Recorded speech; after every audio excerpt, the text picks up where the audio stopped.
Bright morning stars are rising. Bright morning stars are rising. Bright morning. Putnam Berkeley Audio presents The Rapture of Canaan by Sheri Reynolds. Day is a breaking in my soul.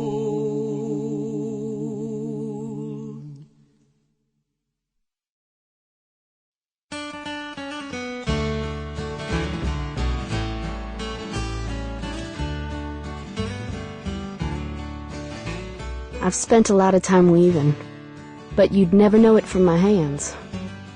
With threads, hair, and twisted fabric, I weave in fragments of myself, bits of other people. I weave in lies, I weave in love, and in the end it's hard to know if one keeps me warmer than the other. When I'm done, I lift the rug from the loom and study it in my fingers. When I back away 5 feet, it's bluer or more knotted than I'd remembered. And I ask myself, is that my rug? But, like anything I make, the rug is never mine. Like all lies, loves, stories, it is imperfect. I could walk on it. I could fold it over the edge of my bed and use it for a blanket or hang it on the wall. Instead, I wrap it over my shoulders, wear it like a shield, covering myself with a tapestry of views.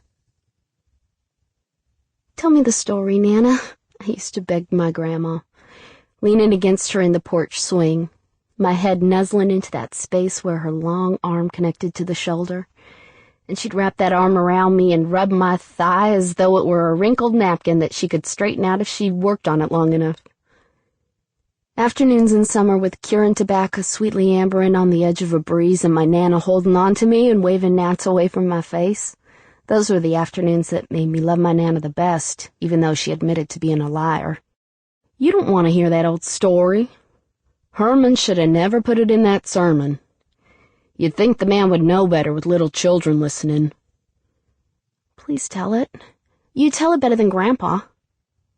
I was just about your size, maybe a year or two older, living in Virginia with my mama and my papa, in a big old house where we roomed in the upstairs around the grocery store in the downstairs. Where's Virginia? North, way up north. We owned the biggest house in the neighborhood, and all the families around loved my papa because he'd give the children candy when they came in, and he'd sell things on credit to people who didn't have much money. He had the biggest old heart in the world. When the men from the ironworks would come home on Fridays and blow all their money on liquor and then pass out in the street, he'd haul them inside. Had a little cot in the back in a storeroom, and he'd let them sober up considerable before he'd send them home. Grandpa says drinking's a sin, I'd remind her. Your grandpa committed that one many a time before he got religion. Don't you tell him I said that. Anyway, my papa was the gentlest man in the world, and I reckon that's why he let my mama do whatever she wanted. Tell me what she looked like, Nana. She had big eyes that she painted up and lips so pink that she left color on the edges of her cigarettes. And she didn't put her hair up the way other women did. Left it hanging down her back all the way to her tail. She was a whore!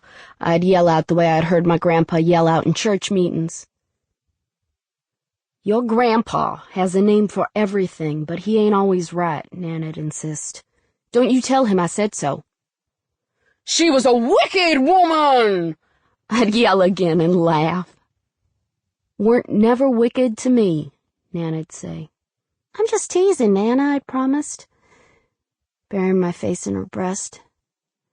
She weren't no whore. She was a woman of passion. I might be a hoe when I get big, I told Nana to make her feel better, and she grabbed me right by the hair on my head and yanked me up. Don't you never let me hear you say that again. I will whip your ass righteously if I ever hear you say that again. I held my mouth wide open at the sound of Nana cursing, because while it was okay for men to say words like ass, it wasn't okay for women. Sample complete. Ready to continue?